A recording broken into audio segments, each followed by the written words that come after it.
Tornioon tuli vuonna 1992, nyt äkkiä semmoista laskutoimitusta, joo, on vanha.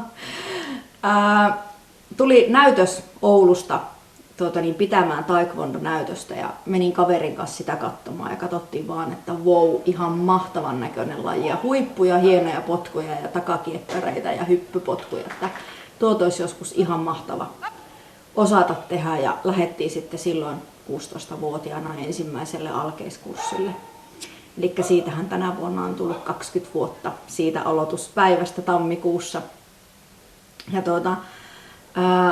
harrastin sitä kyllä jonkun aikaa sinne melkein vihreälle vyölle saakka silloin 16-vuotiaana, jolloin sitten parturi-kampaamo-opinnot vei minut mennessään, että koulu ja harrastus oli sitten niin hankala yhdistää siihen aikaan, kun oli pitkät koulupäivät, eikä vielä ollut semmoista niin suunnatonta motivaatiota kuitenkaan siihen lajiin, mitä esimerkiksi nyt on, niin päätin sitten lopettaa, mutta loppujen lopuksi siinä kävi niin, että melkein joka päivä kaduin sitä, että olen lopettanut taekwondoa ja mietin, että koska voisi alkaa sitten sitä harrastamaan uudestaan. Ja 30 vuotta kun täytin, niin päätin, että aloitan nyt uudestaan. Ja 2006 menin sitten alkeiskurssille. Tammikuussa palasin ja sillä tiellä nyt sitten ollaan.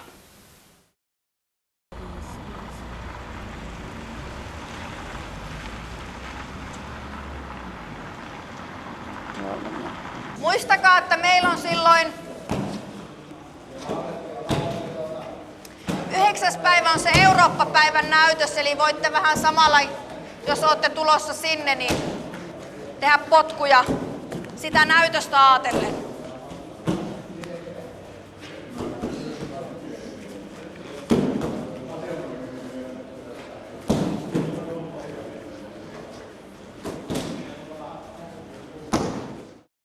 Meidän perheeseen kuuluu minun aviomieheni lisäksi meillä on 10-vuotias poika Kasperi. Kasperi on tosi vilkas ja iloinen lapsi. Se on itse asiassa aina tosi iloinen. Sitä sanotaan semmoiseksi iloiseksi vitsiniekaksi. Ja sillä on muutamia intohimoja. Tykkää Titanicista ja lentokoneista. Ja niistä se etsii tosi paljon tietoa, että siltä voi sitten kysyä niin melkeinpä mitä tahansa, tuleeko apteekin hyllyiltä Titanicista tai lentokoneista. Kasperi on useasti myös aika äkkipikainen, mutta leppyy tosi nopeaa. Tämä oli minun vähän eka kone. Ja tässä kun siinä oli semmoiset tarrat, niin minä luulen, että ne oli vain semmoisia malleja, että pitää maalata. Niin minä maalasin siihen tämmöiseksi. Mutta tässä, sitten kun me katsottiin ohjeita, niin ne olikin tarroja, jotka piti niin veden avulla irrottaa sitten, niin niitä on vähän lähtenyt irti, mutta tämmönen. Minun mielestä paljon hienompi kuin tämä. Tämä jalka, joka äsken teki sen mittauksen, niin menee taakse kununsokiin. Otetaan valmiusasento alatorjunta. Ja se valmiusasento kun otetaan, niin se otetaan ihan oikealla voimalla. Ja sen jälkeen, Roni ja Milo, meettekö näin päin tekemään sitä? Just, ette tuolla selän takana, vaan näin niin kuin muutkin on. Hyvä. Ja sen jälkeen huudetaan, että on valmis. Ja tehdään 3 parotsilikia eteenpäin. Ja puolustaja tekee 3 counte anpalmua. Näin päin. 1, 2 ja kununsokiasennosta. Joo. Ja 3. Näin. Ja sen jälkeen torjuja tekee vastaiskuna paikaltaan lyönnin. No, Tanja minun ystävänä. Tanja on minun tuki ja turva. Tanjalta saa parhaat neuvot ihmissuhdeasioissa, niin onnenhetkissä kuin kriiseissäkin. Tanjalla on maailman suurin sydän. Tanja on ehkä lämpimin ihminen, kenestä tiedän. Tanian kotia kun menee, niin sieltä on niinku omassa kotona. Tai oikeastaan vielä paremmassa paikassa kuin omassa kotona. Eli Tanian vuoksi kaikki on mennyt.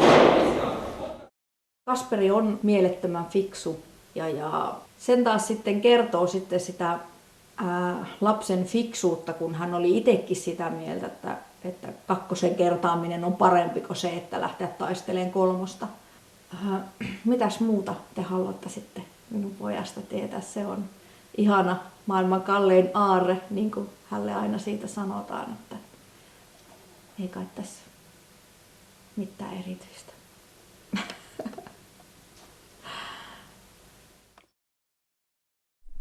No niin, eli millainen äiti Tanja on? No ihan semmonen kiva ja hyvä äiti ja se on semmonen hyvä äiti.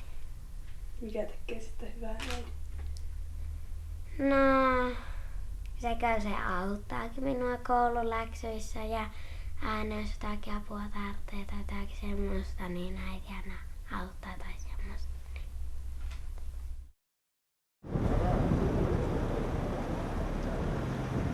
EU-päiväähän vietetään koko Euroopassa ja me halutaan tuoda meidän seuraa esille ja meidän seuran vapaaehtoistyötä. Ja täällä on hyvä tuoda niin kuin meidän näytöksen kanssa myös sitä meidän lajia, että ihmisille tulisi käsitys, minkälainen laji me oikeasti ollaan. Meillä on tässä meidän lajin TKD Life-lehtiä, joita voi lukea ja niistä saa myös sitä käsitystä vähän lajista. Sitten meillä on täällä yksi taekwondo-puku esillä sekä meidän murskauslautoja, näitä muovisia, joita murskataan, sekä sitten näitä puisia, joita ei voi enää koota. Sitten meillä on meidän vyövärit esillä, mitä meidän seurassa on tai lajissa on vyötvärit. Sitten meillä on tämmöisiä pikkupädejä, joihin sitten harjoitellaan näitä nyrkin tai siis käsitekniikoita ja voimaa. Meidän suojavarusteet, eli käsisuojat, jalkasuojat ja pääsuoja. Sitten meillä on nämä meidän potkulätkät, mihin me potkitaan. Näytöksessäkin tänään varmaan näkee sitten ne potkut noihin lätkiin. Joo, eli meillähän tänne Tornioon tulee tuolta Vietnamista nyt meidän seuran niin sanottu pääopettaja, eli Sabumning Marius Stekievits. Mustavyö 6 dania. Meillähän niitä mustia vöitä saa sinne 9 danin saakka, niin se 6 dania on jo aika mahtava saavutus. Ja Sabumning on valmentanut montaa maailmanmestaria ja hän on itsekin maailmanmestari, moninkertainen maailmanmestari silloin omalla kilpaurallaan ja on todella arvostettu taekwondo-opettaja, eli hänen oppejaan arvostetaan ympäri maailmaa ja hän asuu tällä hetkellä Vietnamissa, että sieltä saakka lentää nyt tänne Suomeen ja on meillä 3 päivää opettamassa. Tietenkin odotan sitä, että henkilökohtaisesti itselle niin kuin sitä, että oppisin lisää ja taekwondohan on semmoinen, että koskaan ei ole valmis, eli aina pitää oppia lisää, niin semmoista tietenkin ootan itselleni, mutta ennen kaikkea sitten, jos ajatellaan seuran kannalta, niin ootan sitä, että meidän seuran jäsenet pääsee Sabumning Mariuksen oppiin ja pääsevät niin kuin kuuntelemaan häntä ja hänen seminaarilleen ja pääsee niin kuin hänen leirille. Plus sitten se, että sen leirin päätteeksi hän sitten Sabumning pitää meille vyökokeet, niin toivon sitten, että kaikki pääsisivät sitten sen vyökokeen läpi. Eli se on aina semmoinen iso urakka, aina se vyökoe sitten aina. Sare, Sabumning, Yoge, Taekwondo. Thank you. So, of course, you should not go straight forward here, but you lift already from here. You go like you would like to kick with the knee. If you know somebody that you want to kick with the knee, it's not here. I love teaching people.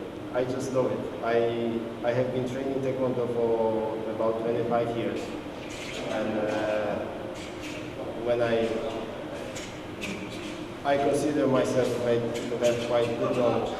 So I love passing this knowledge on other people and just standing in front of the group and teaching them have the contact most of all with people. I love the feeling.